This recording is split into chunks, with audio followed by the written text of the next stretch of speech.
map, but they went instantly from possibly capturing the flag to fighting for their tournament life. Oh, and here we go. Renegade, last guy alive for the moment, was in their base. Shoots 2 players, so they know that he's here. Always trying to stay alive. Block different angles. Picks up the kill onto Fox. He says, sit down there.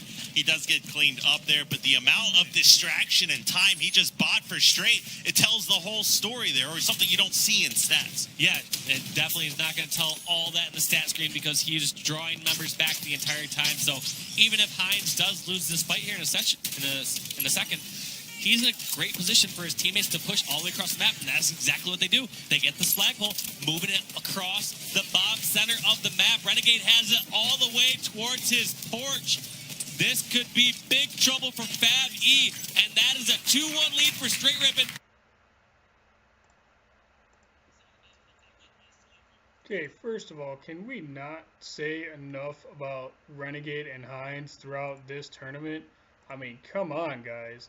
These two practiced and practiced and practiced. Now, so did Ace and obviously for a change APG, which is why they did as well as they did. But they just worked so well as a team from the last tournament.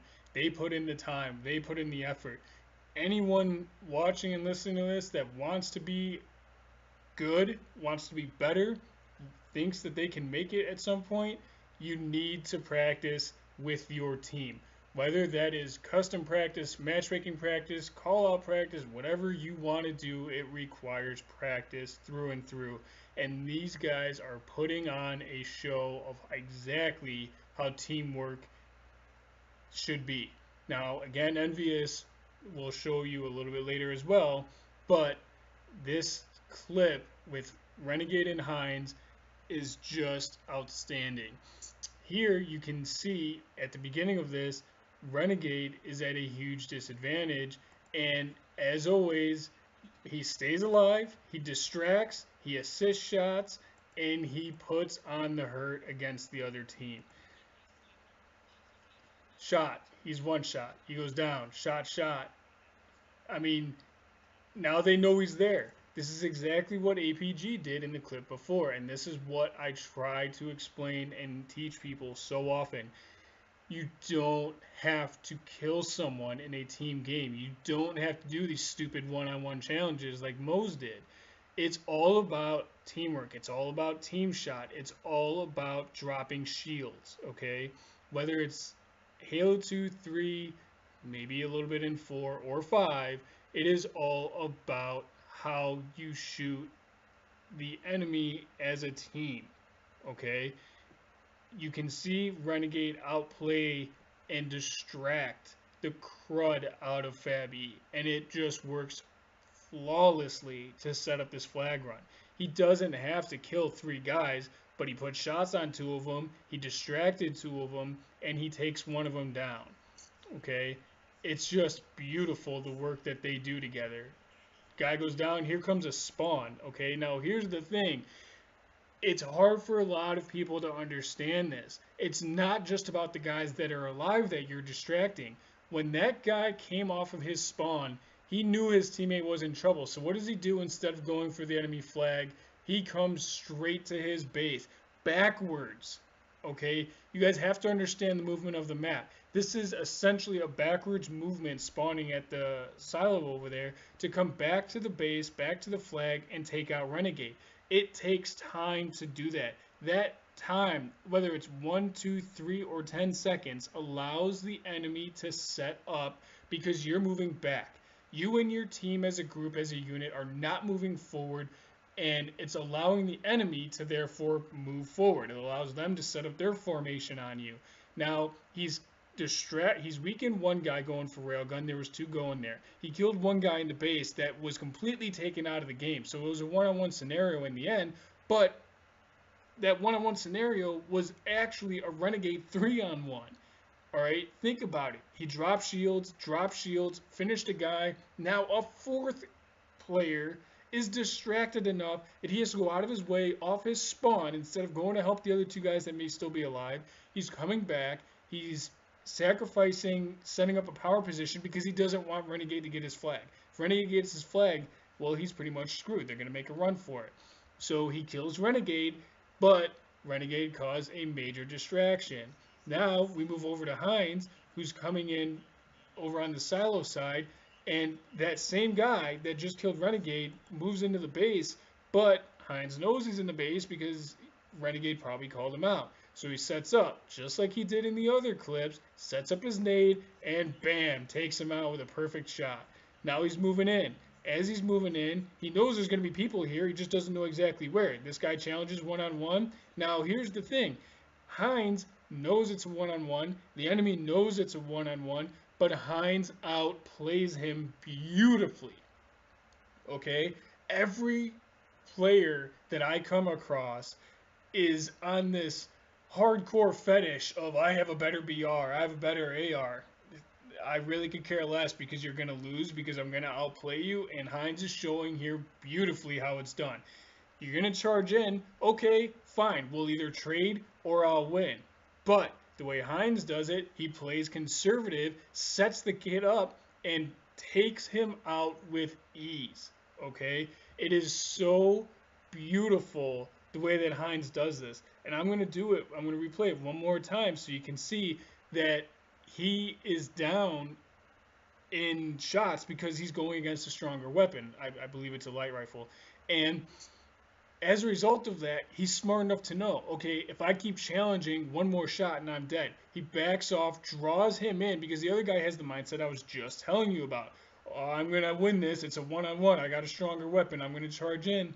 Heinz figures in his head as he's processing this, go ahead, charge in. I still have a nade, and you can't shoot me behind the wall. So this guy charges in, goes the wrong direction. He doesn't know Heinz still has a nade. Bam, taken out. Heinz wins, goes for flag, and they get all set up all over again. I mean, this gameplay is just... I could go on for 30 minutes talking about this, guys, but I think you get the idea. There's the second, third shot. He's down. But what does it matter? I have the advantage because I'm smarter than you, right? So he sets up a perfect flag grab. And while his teammate's grabbing the flag, look at the screen, guys. Look at this freeze frame. One guy's grabbing the flag. Heinz just dropped the enemy to one shot, okay? Where he dropped him to one shot, you can see on this freeze frame that there are two more teammates coming up behind that enemy at the BR spawn. They can kill him. As a result, Heinz, forget it. I don't need to worry about that side of the map. Why the hell should Heinz pay attention to that side of the map when he has 3 teammates over there? Okay, so now they can't spawn there. They can't spawn in the flag. Heinz and the flag runner were there. They can't spawn over at BR. They're going to have 3 teammates over there. Turn around and let's control some spawns and get a perfect wall setup on a flag run. This is what I was preaching in the last review. The wall. It is so much more powerful than a triangle formation or even a curve formation when running a flag. You have completely dominated one side of the map. The enemy cannot spawn at this 50% of the map, and Heinz is blocking the other middle of the map. You're taking control of at least 70 to 80% of the map just with a wall formation, and you have a straight line run with that flag to go and make that cap. And as you can see right here, Ace is in front of Renegade, but he's not going to stay there. They're not going to run in a... It's not kindergarten, okay? You're not going to stay in a line. You're going to run and set up, and with Heinz at their back, shooting up the silo, which you're about to see in a second, Ace moving forward to shoot the guys that are going to be running through the treehouse, it is just a perfect setup, and they do it so nice. So there you see Ace moving up that ramp to go and set up to be able to shoot the oncoming enemies. And you saw Heinz shooting the guys at the silo to weaken them as they run away. What can FAB E do other than charge blindly, just like I showed in the previous review, and die? Okay? This is why I love what Str8 Rippin did during this tournament, especially during these games with FAB E. They just took control, and they did it as a collective team so well. And just like that, okay, I believe Renegade dies right after this. But just like that, they get the setup, they get the control, They maintain control, they get the flag runs, and they just put on a display, a spectacle of what it's like to work as a team. And it is so underrated since Halo 3 went off tournament to set up this way. And this is how I've been teaching for over 10 years, is to control this way and set up this way and play this way as a team. And it took a while for people to understand that's what Optic and now what the hell is their name, what they're doing and how to take them down. Okay, this is how you want to play. This is how you want your teammates to be. This is how you control games in Halo.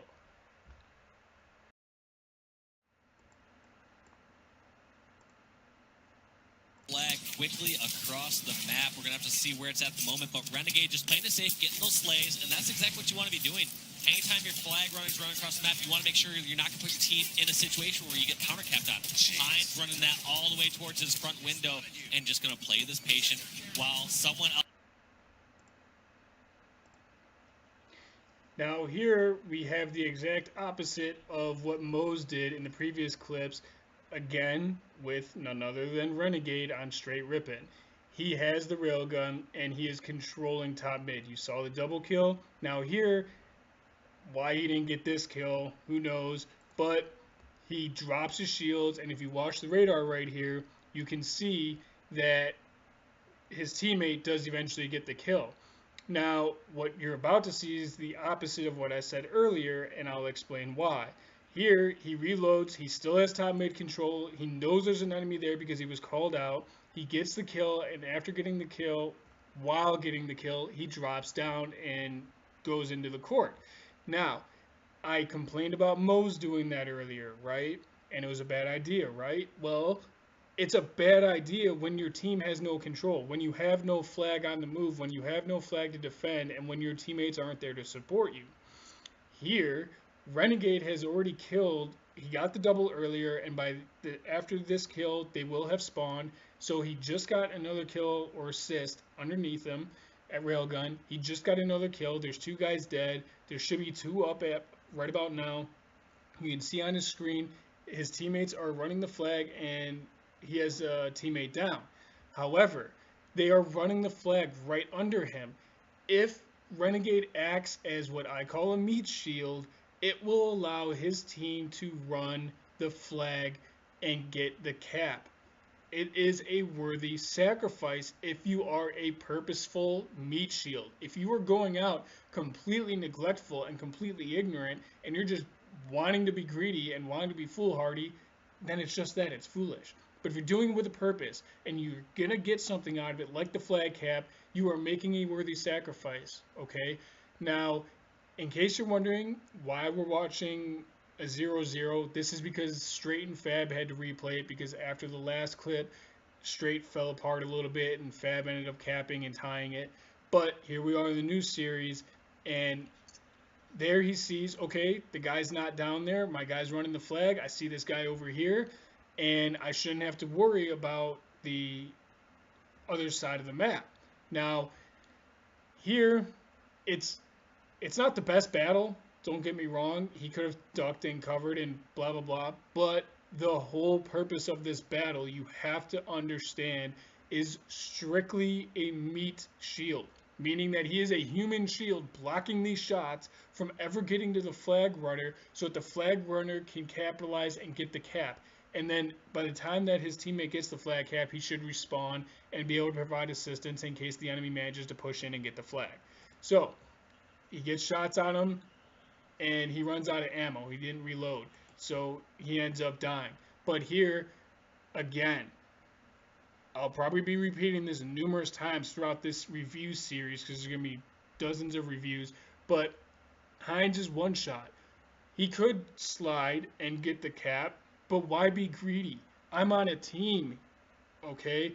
I'm trying to win the game. I'm trying to support my team. I'm going to stay alive and make sure that no one else comes in. That's the mindset you have to have. Ace is full shield. Heinz isn't.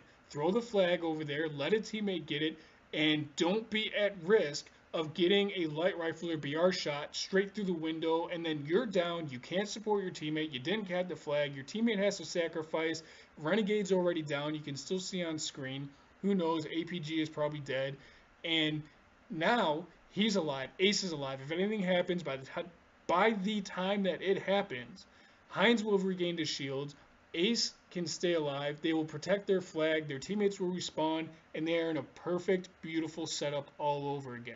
Okay?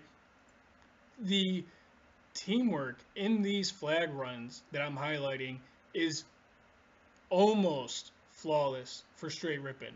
Almost. You can always pick out something, but they're doing such a good job, again, which is why they did so well during this tournament.